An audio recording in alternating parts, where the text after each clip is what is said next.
If you're broke at Christmas, breathe.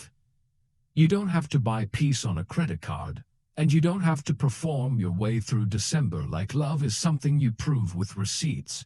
In Luke chapter 2, the message wasn't pressure, it was peace. So here are 5 Christmas rules to cut money stress without guilt, even if you're already in debt. The last rule is tiny, almost annoying, and it's the one that keeps January from punching you in the throat. Rule 1. Pause the panic before you spend. Most people don't overspend because they're stupid. They overspend because they're rushed. Your phone says limited time.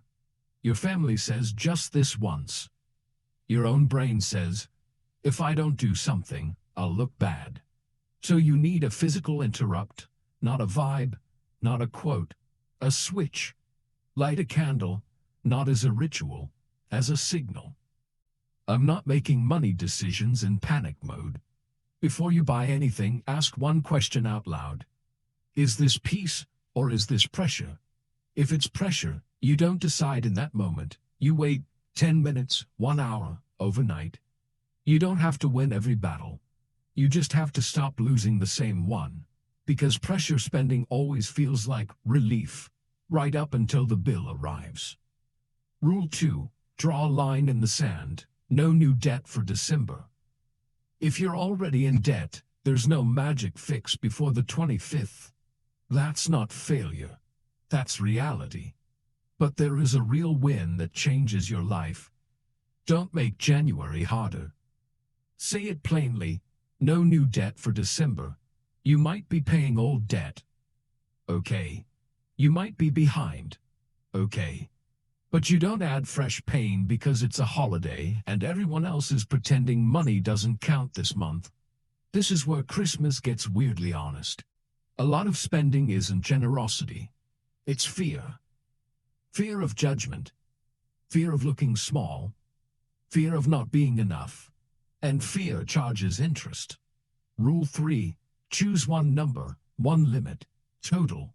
The credit card doesn't defeat you with one big purchase. It defeats you with 10 small purchases you barely feel. Just one more little thing. Just one more stocking stuffer. Just one more upgrade so it looks nicer. That invisible total is the monster. So you choose one number, where before you buy anything. Total. Not per person, not we'll see, not I'll try. One number that fits your real life. Make it concrete. Name it in your banking app as Christmas cap. Put it in a note. Put it on a sticky note. Put it on your lock screen. Whatever works. The point is, the number exists before the emotion hits. Because a decision made in peace is worth more than a promise made under pressure. And here's the part that surprises people. This rule doesn't make Christmas smaller. It makes Christmas calmer. It gives your brain a border. Borders create breathing room. Rule 4. If it's on a card, it needs a payoff plan, no fog. Let's say it the adult way. A card can exist in your life. It just can't run your life. Small payments can hide big consequences. If you swipe in December and you don't know exactly how you're going to pay it off, you're not buying a gift. You're signing up for stress. So here's the filter. If you can't explain simply when and how you'll pay it, you don't decide in the dark. And if pressure comes from other people, remember, pressure often comes from good people. People who love you and don't pay your bill. They'll say, but it's Christmas. Just this once. You've always been so generous. You don't need a speech. You need one short sentence you can repeat without anger and without shame. I'm keeping it simple this year. If they push again, I'm keeping it simple this year. I already chose my limit. I'm still here, and I'm still celebrating. And if they try to push the card, installments, you'll figure it out. Just split it up. I don't do debt for December. That's not cold. That's protection. And protection is love too. Because it protects you.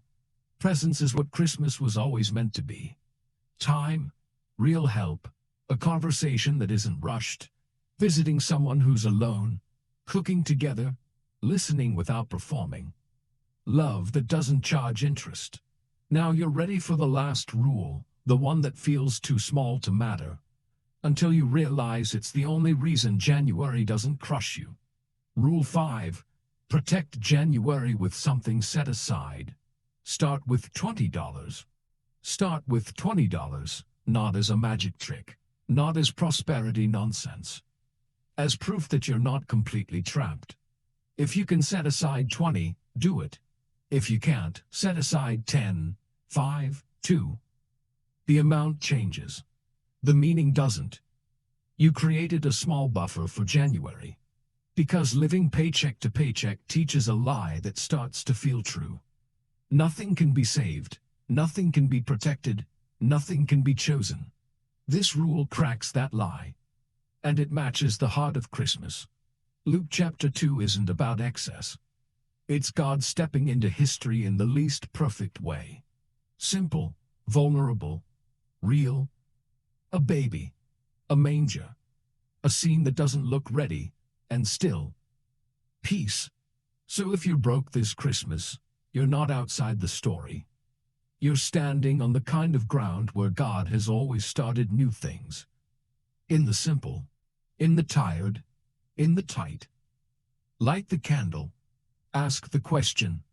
Draw the line. Choose the number. Refuse new debt. Start with something set aside.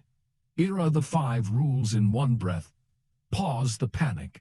No new debt for December. One number. Card with a payoff plan. Start with 20. Then do one more thing that resets your heart without turning this into a performance. Write 3 lines of gratitude. One thing that carried you this year.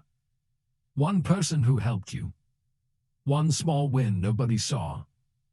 That kind of gratitude brings the center back.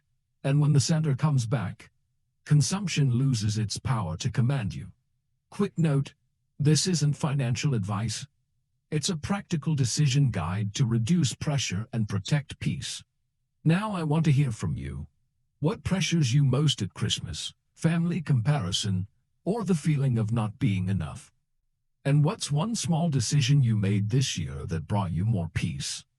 And when January shows up, don't rely on motivation. Give yourself one honest hour, a 60-minute reset to look at your money without fear.